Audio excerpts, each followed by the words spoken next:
မတည်ငြိမ်တဲ့လောကထဲမှာဆင်းရဲဒုက္ခလျှော့ပါးသက်သာတဲ့အနေအထားမျိုးကိုမရှိနိုင်ဘူးလားဆိုရှိနိုင်တယ်အဲ့ဒီဆင်းရဲဒုက္ခရောပါသွားအောင်လောကအတွင်းမှာဘယ်လိုနေမလဲလက်ရှိဘဝမှာနေပုံနဲ့နည်းလေးကိုအကောင်းဆုံးနေထိုင်မှုဆိုတာကိုgeneral point နဲ့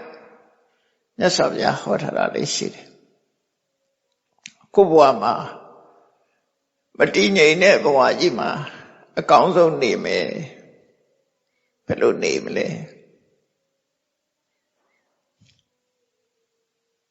နံပါတ်1ကလူဘဝဆိုတာလှုပ်ရှားရုန်းကန်ပြီးတော့အလုံးလုံးပြီးတော့ဘဝမှာယက်တည်ကြရတာဖြစ်တယ်အသိပညာတတ်ပညာတွေကိုအမိပြုပြီးတော့အသက်ရှင်ကြရတာဖြစ်တယ်ဒါကြောင့်မို့နံပါတ်1ကကိုလောကင်နဲ့အတတ်ပညာနဲ့ပတ်သက်ပြီးလိမ္မာကျွမ်းကျင်အောင်ကြိုးစားခြင်းနဲ့လိမ္မာကျွမ်းကျင်မှုအသိဉာဏ်ရှိခြင်းလိမ္မာကျွမ်းကျင်တဲ့အသိဉာဏ်ရှိခြင်းနဲ့ထို့အသိဉာဏ်အတိုင်းကြိုးစားအထောက်ခြင်းဒါဘဝယက်တည်ဖို့အတွက်အရေးကြီးတဲ့အချက်တစ်ခုဘဝယက်တည်နိုင်လောက်အောင်လူတိုင်း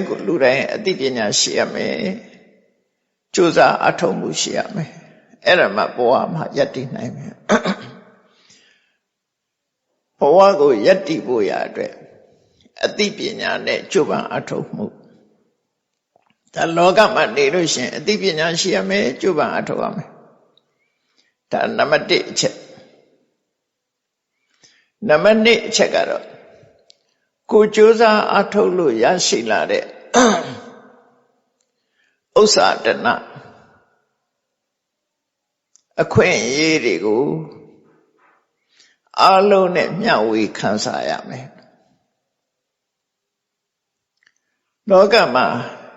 ကိုကြိုးရှာသမားဆိုတာကဲရှုပ်ချရတဲ့ပုဂ္ဂိုလ်ဖြစ်တယ်ပေါ့အဲကြောင့်ကိုကြိုးကိုသာကြည့်တတ်တယ်ကိုအကျိုးတစ်ခုတည်းကိုသာကြည့်တတ်တယ်ကိုကြိုးရှာတဲ့စိတ်ဓာတ်ကိုဖယ်ရှားပြီးတော့ကိုရှာဖွေလို့ရထားတဲ့အသိပညာအတတ်ပညာကိုကြိုးစားအထုတ်လို့ရထားတဲ့ဥစ္စာတဏအများနဲ့ခွဲဝေသုံးစွဲနိုင်ရမယ်ဒါတခုဒါဆိုလိုတာကလောကထဲမှာဖြစ်လာရင်လောကကိုအကျိုးပြုရမယ်လို့ပြောတာနော်လောကထဲမှာနေပြီးတော့လောကကိုဘာတွေအကျိုးပြုသွားသလဲအဲ့လိုအကျိုးပြုသွားတဲ့ပုဂ္ဂိုလ်တွေကိုလောကကမှတ်တမ်းတင်ပြီးတော့ဂုဏ်ပြုနေကြတာပဲလေဒါကြောင့်မို့လောကထဲမှာ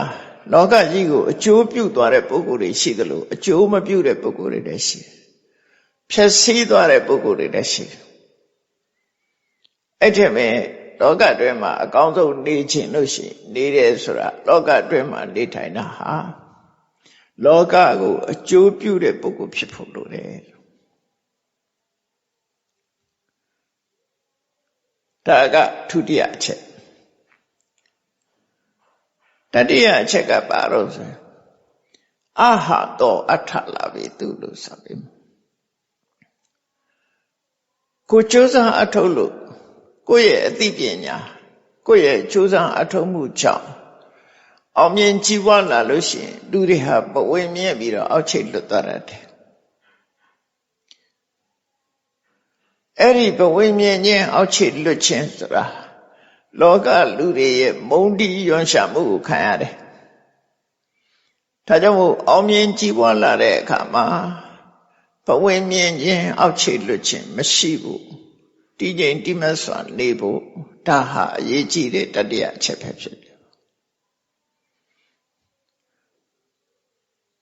စတုတ္ထအချက်ကတော့ဘာလို့ဆိုလူလောကဆိုတာထာဝရတာယာနေတာမဟုတ်ဘူး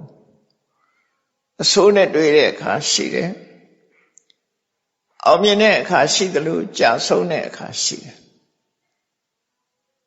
ဘဝမှာလည်းနုပြုတ်လန်းဆန်းတဲ့အချိန်ရှိတယ်လို့အိုမင်းရင်ရောသွားတဲ့အချိန်ရှိတယ်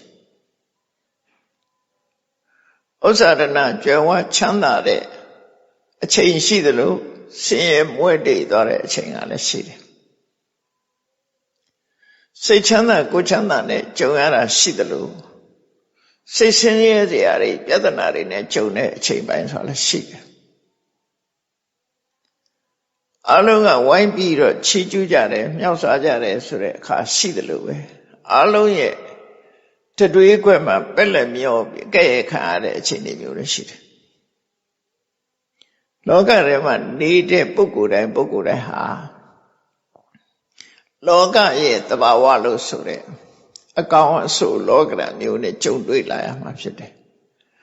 အဲ့ဒီလိုကြုံတွေ့တဲ့အခါမှာစိတ်ဓာတ်တုန်လှုပ်ခြောက်ခြားမှုမရှိအောင်ကိုယ်စိတ်ကိုတည်ငြိမ်တိမတ်စွာထားနိုင်ခြင်းဟာလည်းပဲစတုထအနေနဲ့လောကအတွင်းနေတဲ့အခါမှာရှိတဲ့ရှိလိုက်တဲ့အရေးချင်းတစ်ခုဖြစ်တယ်အဲ့တော့လောကထဲမှာနေလို့ရှိရင်ဒီအချက်၄ချက်ကိုသတိထားဖို့လိုတယ်ပေါ့နံပါတ်1လောကဘဝယတ္တိဖို့အတွက်အသိပညာနဲ့ကြိုးပမ်းအထောက်မှုနံပါတ်2ကိုရလာတဲ့အခွင့်အရေးကိုရလာတဲ့ပစ္စည်းဥစ္စာအားလုံးနဲ့မျှဝေသုံးစွဲပြီးလောကကိုအကျိုးပြုမှုနံပါတ်3အခွင့်အရေးတာလို့အောင်မြင်ကြည်ပွားလာတဲ့အခါစိတ်ဓာတ်တည်တည်ငြိမ်ငြိမ်ထားပြီးတော့ဘဝမမြင့်ဖို့ဘဝမမြင့်မဲ့နဲ့စိတ်ဓာတ်တည်ငြိမ်စွာထားနိုင်မှုစတုထအချက်ကကြာဆုံးခံရောက်တဲ့အခါမှာစိတ်နှလုံးတုန်လှုပ်ပြီးစိတ်ဓာတ်မကြဘူးအဲ့ဒီတရား၄ပါးကိုသာဓုတရား၄ပါးလို့လည်းခေါ်တာဒါအကောင်းဆုံးနေထိုင်ရင်သာဓုဆိုတာအကောင်းဆုံးပဲအဲ့တော့ဘဝမှာလောကတွင်းမှာနေတဲ့အခါမှာဒီချက်၄ချက်နဲ့ပြည့်ပြည့်စုံစုံဖြစ်အောင်ကိုယ့်ကိုထိန်းကျောင်းပြီးတော့နေရမယ်ဆိုတာဒါမှတ်သားသင့်